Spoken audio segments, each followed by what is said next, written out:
Hello दोस्तों। आ रहा है सावन का महीना। अब सावन में हमको क्या करना चाहिए, क्या नहीं करना चाहिए और क्या आपको शिवलिंग पर चढ़ाना चाहिए जिससे कि आपकी मनोकामना पूर्ण हो। जरूर से यह वीडियो देखिएगा, बहुत ज़्यादा आपको काम आने वाला है यह वीडियो है। तो चलिए हम शुरुआत करते हैं। तो सबसे पहले मैं आपको बता दूं, सावन की शुरुआत हो रही है 22 जुलाई 2024 से और ये समाप्त होगा 18 अगस्त 2024। अब इस बीच में 4 सोमवार आ रहे हैं। तो पहला सोमवार आ रहा है 22 तारीख को और दूसरा सोमवार आ रहा है 29 जुलाई को, तीसरा है 5 अगस्त को और चौथा है 12 अगस्त को।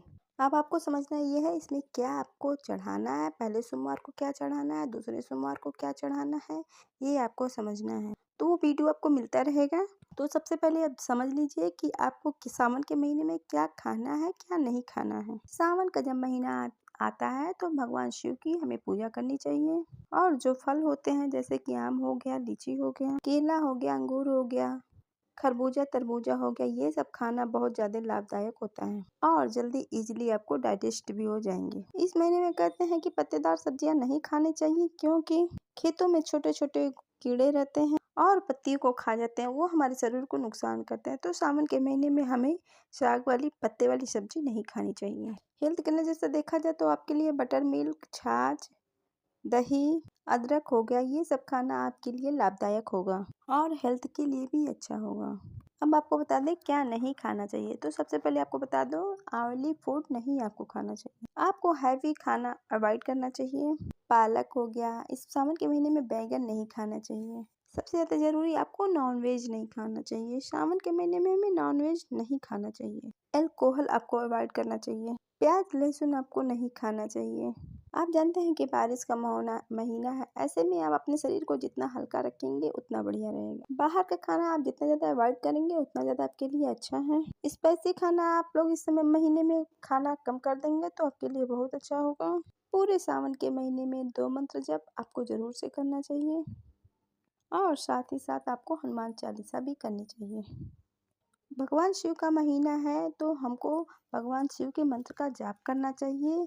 ओम नमः शिवाय, ये मंत्र हमेशा चलते फिरते आप बोलते रहिए। और दूसरा है ओम दुम दुर्गाय नमः। ये 2 मंत्र के साथ अगर डेली आप हनुमान चालीसा का पाठ करते हैं तो आप अपने अंदर एक बहुत ही पॉजिटिव ऊर्जा महसूस करेंगे और आप देखेंगे आप जो भी डिसीजन ले रहे हैं वो राइट जा रहा है। आपका दिन भी अच्छा जाएगा और आपकी सेहत भी देखेंगे धीरे धीरे अच्छी होती चली जाएगी। अगर आपकी कोई मनोकामना है तो वो भी धीरे धीरे आपकी मनोकामना भी पूर्ण होगी। ये चीजें तुरंत नहीं होती है, इसका असर धीरे धीरे अपने जीवन में देखने को मिलता है। अगर हम ये चाहें कि ये हम तुरंत जाप कर रहे हैं तुरंत इसका असर मिले तो ऐसा नहीं होता है। अब आपको क्या करना है, ये जो पूरा महीना है भगवान शिव के नाम है, तो आप क्या क्या शिवलिंग पर चढ़ाएं जिससे आपकी मनोकामना पूर्ण हो।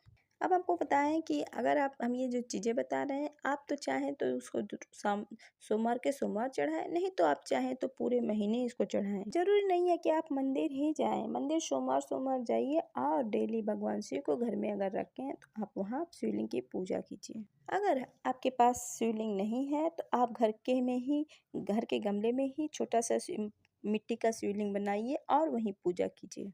तो सबसे पहले हम आप बात करते हैं, अगर आपके लिए हेल्थ के लिए बहुत इश्यूज आ रहे हैं, खास तौर पर आपको अगर डायबिटीज़ की परेशानी है, हाई बीपी है या और भी आपको हेल्थ के इश्यूज आ रहे हैं, तो अगर आप तो शहद का आप यानी हनी का आप अगर अभिषेक करते हैं शिवलिंग पर तो बहुत ही अच्छा होगा। अगर आप धन चाहते हैं और आपका पैसा कहीं अटका हुआ है, आपका कोई पैसा ले लिया है उसको नहीं दे रहा है, आपका इनकम नहीं बढ़ रहा है, इनकम नहीं आ रहे हैं, तो ऐसे में अनार का रस चढ़ाना बहुत ही ज्यादा बेस्ट होता है। अगर आपको लगता है कि आपके कोई भी कार्य नहीं बन रहे हैं, किसी ने रोक लगा दी या आपको लगता है कि मेरे ही कोई पूर्व जन्म के पाप हैं, इसकी वजह से कुछ न कुछ रुकावटें आ जाती हैं और आपके काम नहीं बन पा रहे हैं, तो फिर आपको काले तिल को भगवान शिव के ऊपर चढ़ाने चाहिए। अगर आप चाहते हैं कि आपके ऊपर निगेटिविटी जितनी है वो खत्म हो जाए, वास्तु दोष जो है वो खत्म हो जाए, माता पिता के साथ आपके रिलेशनशिप अच्छे हों या आपकी लव लाइफ जो है वो बहुत अच्छी चले, तो आप शिवलिंग पे जल चढ़ाइए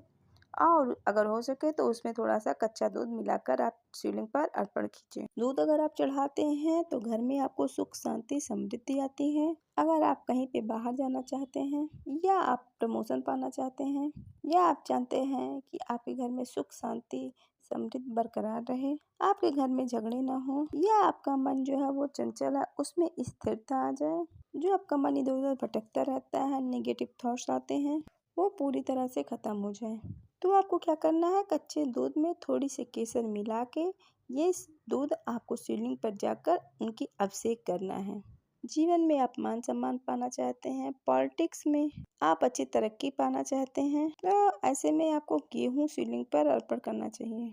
जीवन में बहुत ज़्यादा कष्ट है, कष्ट मतलब क्या कि आपके जीवन में कष्ट जो है खत्म होने का नाम ही नहीं ले रहे हैं, एक के बाद एक के बाद जीवन में आपके प्रॉब्लम्स आते ही रहते हैं। तो यहाँ पर आपको एक साथ दो काम करने हैं। थोड़ी सी आपको दुर्वा लेनी है जो गणपति बप्पा को चढ़ाते हैं, वो दुर्वा आपको शिवलिंग पर चढ़ानी है और साथ ही साथ गाय को भी हरा चारा खिलाना है। आप चाहे तो ये मंडेस कर सकते हैं, नहीं तो आप पूरे सावन के महीने भी कर सकते हैं, तो बीच बीच में या तो फिर बीच बीच में भी आप कर सकते हैं। आप अपनी इच्छा अनुसार से ये चीज़ें आप कर सकते हैं। जितना आप ये सब चीज़ें चढ़ाते हैं अपनी मनोकामना कह करके, उतनी जल्दी ही आपकी इच्छा की पूर्ति होगी। अगर आप चाहते हैं कि आप प्रॉपर्टी बन जाए, आपकी प्रॉपर्टी सही हो जाए, आप कुछ ना कुछ जीवन में लेना चाहते हैं लेकिन आप ले नहीं पा रहे हैं, आपको बेटी की शादी में कोई दिक्कत आ रही है या संतान को लेकर आपको परेशानी है, ऐसे में आप गन्ने का रस अगर शिवलिंग पर चढ़ाते हैं तो आपके लिए बहुत अच्छा होता है। गन्ने के रस चढ़ाने से सुख समृद्धि में भी वृद्धि होती है। अब मैं आपको बताने जा रही हूँ ऑलराउंडर एक बेस्ट उपाय, जो कि आपको 21 दिन तक कंटिन्यू करना है। अगर आपको पीरियड्स आ जाते हैं तो स्किप करके आप आगे भी 21 दिन चला सकते हैं या फिर किसी और से भी करा सकते हैं, या आप जीवन में कुछ लेना चाहते हैं लेकिन ले नहीं पा रहे हैं, अगर आप अपना परिवार बढ़ाना भी चाहते हैं, शादी ब्याह में आपको कोई दिक्कत आ रही है या संतान होने में आपको कुछ दिक्कत आ रही है, तो आप गन्ने के रस से भगवान शिव का अभिषेक करिए। आपको कोई एक इच्छा है जो पूरी नहीं हो रही है, चाहे आप किसी और के लिए कर रहे हो और आप करते करते थक गए हैं उपाय, तो 21 दिन ये मान कर चलिए, सारे उपाय आप रोक कर ये उपाय करिएगा। 21 दिन आप यही उपाय करिएगा जो मैं आपको बताने जा रही हूँ। लेने हैं आपको 21 बेलपत्र, एक पत्ते में 3 पत्तियां होती हैं, तो आपको 7 पत्ते लेने हैं। आपको लिप्स काउंट करनी है, सिंगल लिप्स। आपको उस पे तीनों पत्तियों पे सफ़ेद चंदन से ओम नमः शिवाय लिखना है। आप उसको भिगो के किसी भी चीज़ से हर एक पत्ते पे ओम नमः शिवाय आप लिखेंगे। अब ये आपको चढ़ाने हैं कंटिन्यू 21 दिन, 21 पत्ता, एक एक लीफ का। ध्यान रखिएगा आपको पत्ते तोड़ने नहीं है, पत्ते ज्वाइंट होने चाहिए, तीनों पत्तियां एक में होनी चाहिए, तभी वो माना जाएगा। दोस्तों एक उपाय है, इसमें आपको किसी का बुरा नहीं सोचना है।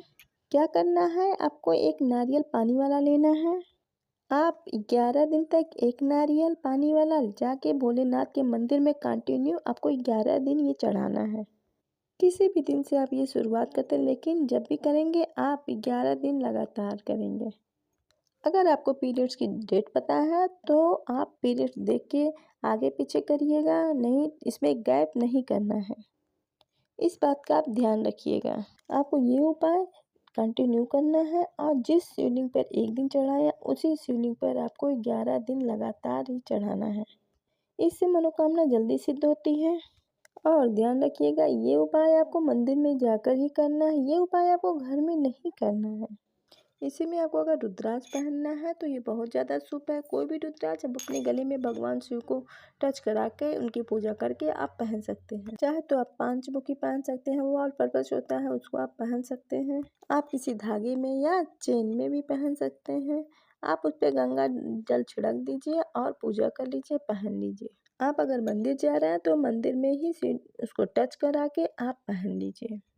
अगर पति पत्नी के रिलेशन में बहुत दिक्कतें आ रही हैं तो 2 मुखी रुद्राक्ष बहुत बेस्ट होता है। अगर दोनों पति पत्नी पहनते हैं तो बहुत अच्छा है, नहीं तो दोनों में से कोई एक पहन सकता है। तो रात में सोने से पहले आप अपने तकिए के नीचे रखिए या अपने पास रखिए। अगर गले में नहीं पहन पाए तो आप ऐसा भी कर सकते हैं। अगर आप शिवलिंग पे घी भी चढ़ाना चाहते हैं तो बहुत ही अच्छा माना जाता है। अगर आपको वीडियो अच्छा लगा हो तो वीडियो को